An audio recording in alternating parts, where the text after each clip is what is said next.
of wondering how I should entirely address this because this is a video about Jackson guitars for 2021 and how it seems like their quality is either just staying consistently not the best, like they could be doing better, or just about how now they're going to a different factory from what it looks like for even the pro models. What I mean by that is a lot of the pro models were starting to be made in Indonesia for the last 10 years. And now it looks like they're going to China now while also either keeping the prices or raising them.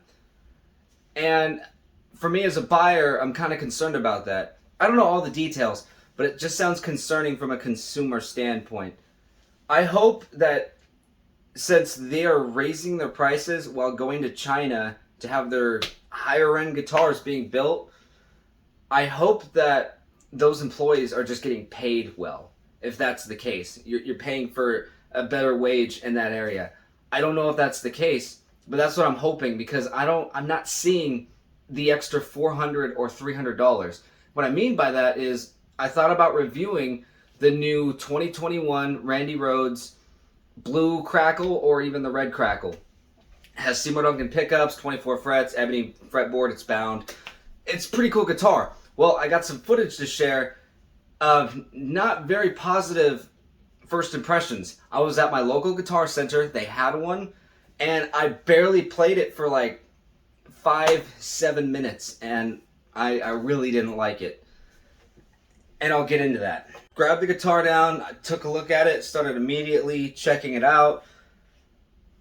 The bar was swinging hard, so I started tightening it. That didn't really do anything actually, so I reset it by taking the bar completely off, went back, started threading it properly, got it all the way tight, and it's still swinging.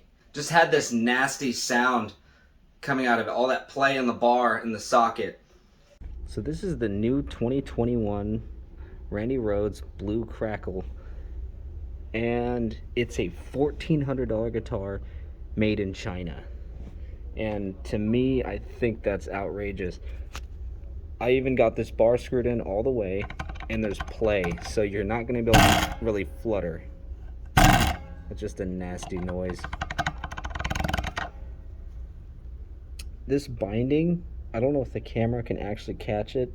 It's actually crisp, but it looks really cheap. The inlays look really cheap. Good tight grain on the ebony. That's good. Comes with the Seymour Duncans. That's great too.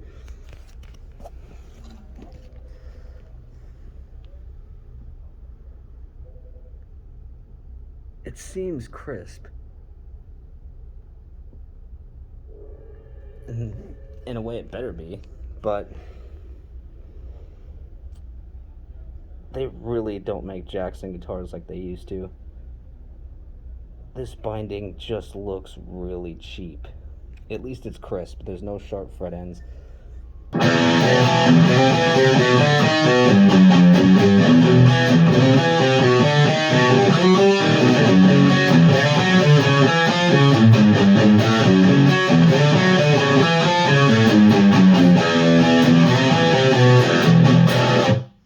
Some people may not find that to be an issue, but I like the flutter of the guitar. So if I slap the bar, I want it to do that cool little noise. And you're not going to be able to do that when your bar's so loose in that socket. The guitar is $1,400 plus whatever applicable tax that you have to pay if you have to pay it.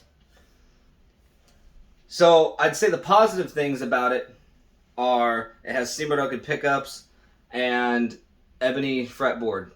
The ebony looks pretty decent. The inlays on it look terrible though. And my gripe on it too was the binding. It was well installed. Like it looked like they did a good job on putting the binding on the guitar.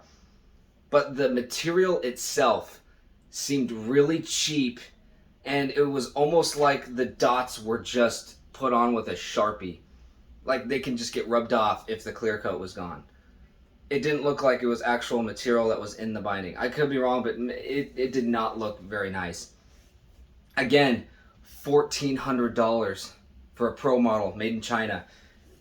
It was really light, so that was cool, but it felt really cheap. The clear coat wasn't too bad. Like I could move my hand around like decent, but I played it enough for those 5 or 7 minutes to know that I really didn't like this, especially for the price. It shouldn't be an extra $400 or $300 that they're asking right now, unless they're paying their employees better, I assume. I don't know if it's an import fee. I really don't know the full picture, but I'm not seeing the value so far. And that's why I didn't pick one up to review so far. I want to. It'd be nice, but that's not in my plans or budget right now to do so at the moment. I wanted to talk about this video because, like, I'm a huge Jackson fan. Like, I've been playing Jackson since I first was playing guitar. I love Jackson, but I've been frustrated with their import guitars over the last 10 years. I'd say 10 plus years at this point. They made such great quality guitars when they were making them in Japan. And yes, you'd have to pay a pretty decent price for them. Not always, but sometimes. But it was worth it. Like, this thing is older than me, and it still just feels solid. Like, it's together. It feels good. It sounds mean. So it's just heartbreaking for me as a huge Jackson fan to see like what their imports are like. If you really want that good Jackson feel, you're gonna have to pay over $2,000, sometimes $3, for either the USA guitar or a good Japan guitar that you find, or the new 2021 MIJ Japan guitars. Some people just don't want to do that, and I understand. Like, sometimes it's a huge leap to drop that much money on one guitar at all. So I get it. What I will say though was about 10 years ago when they made the X series, I'm still a fan of, because you get a set neck that feels like a neck through guitar with sometimes actual pickups, not overseas whatever stock stuff, for under $1,000. I think that's great for someone that doesn't want to spend more or can't spend more than $1,000 but still wants a pretty decent guitar. You could still get that, and I am a huge fan of the X series for that reason. But pro models is where I draw the line with. A Jackson Pro model, they were making them in Indonesia, and I was seeing fret sprout, I was seeing just cosmetic flaws. They're all over. And I just decided just to never really buy one because I didn't really need one. If I wanted to buy a Pro model, I'd make sure it was made in Japan. Just for my preference. Those Indonesia guitars aren't horrible, but just compared to what they used to be, that was the problem. There's a Marty Friedman model that I actually would like to own, and maybe I'll bite the bullet and actually get it eventually. It's pretty cool. Crackle mirror, EMG pickups, and he's played it himself. There's that green Crackle Kelly. I don't know whose signature guitar that is, but that looks pretty cool. Also made in China. Those Randy Rhoads Pro models are made in China.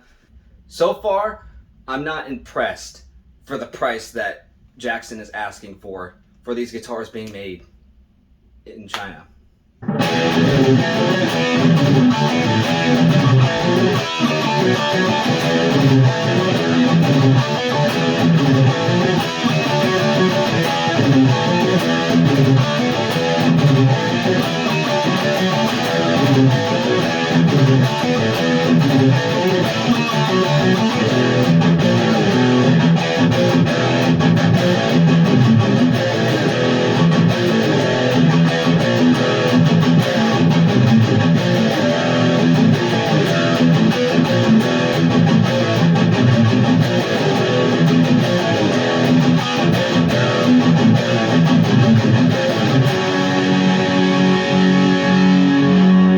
So when it comes to Ibanez, though, I was bitching about that new 2021 purple Paul Gilbert guitar that's over $1,000. I think it's $1,100 actually.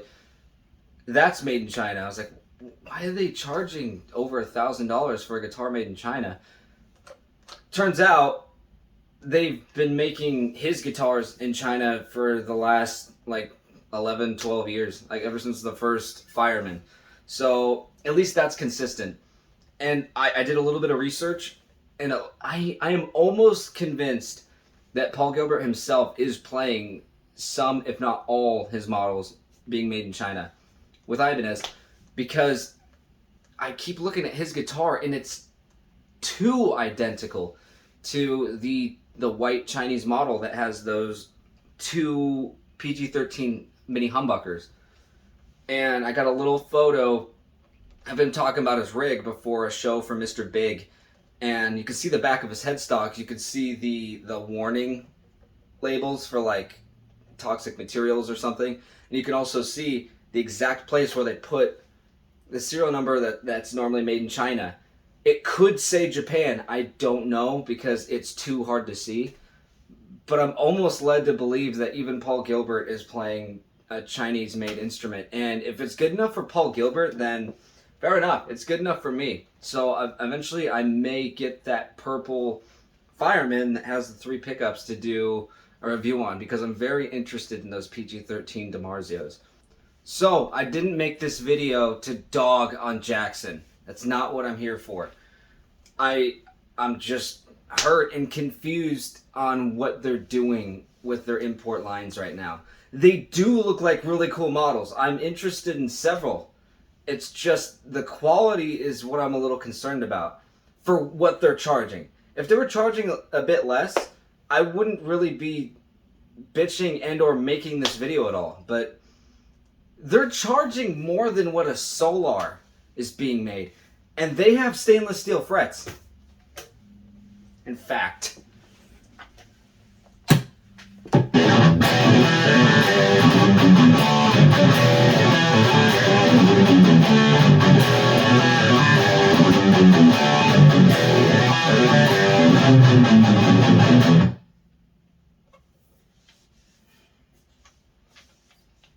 So here's a guitar that's $1,200 plus the customs you have to pay if you order these brand new. I got mine used, and that's a whole nother story, and I'll get into that on another video. But my point is, if you got this guitar brand new, it's $1,200, you get a gig bag.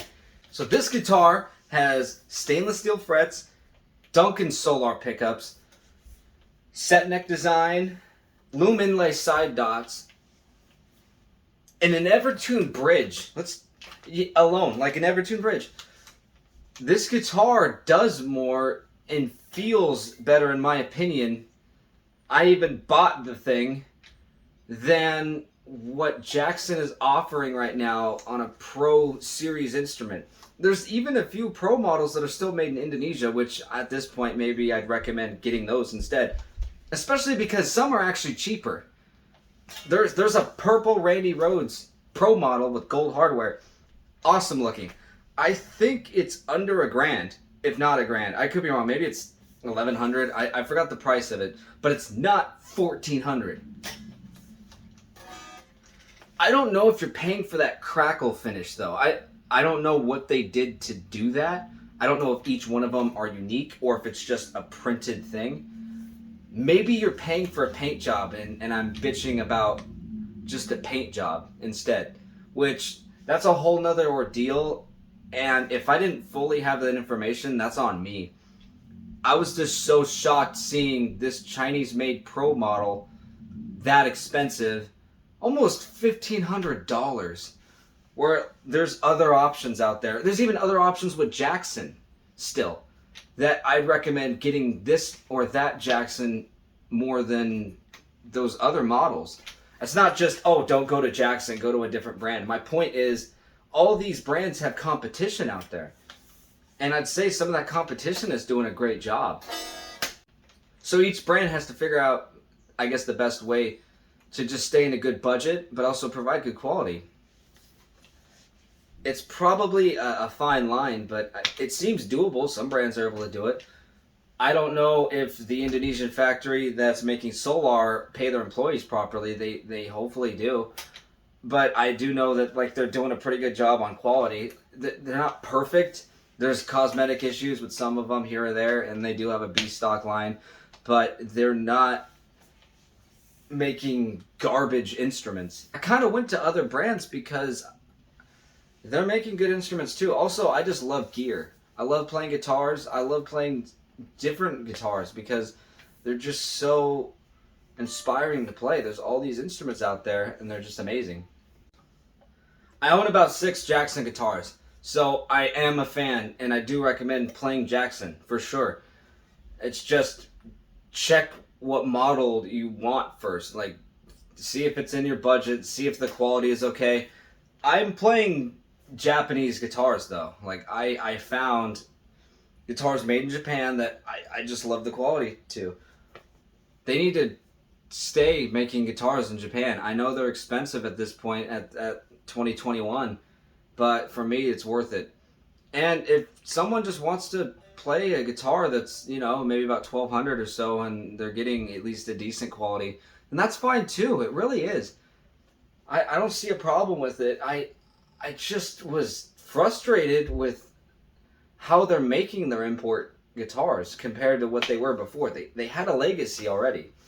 So it's just been heartbreaking, but it's just a sign of the times. Things cost money. It makes sense in a way, but it's sometimes I don't know if there's an excuse for it because there's other brands that are figuring out a better way of doing it.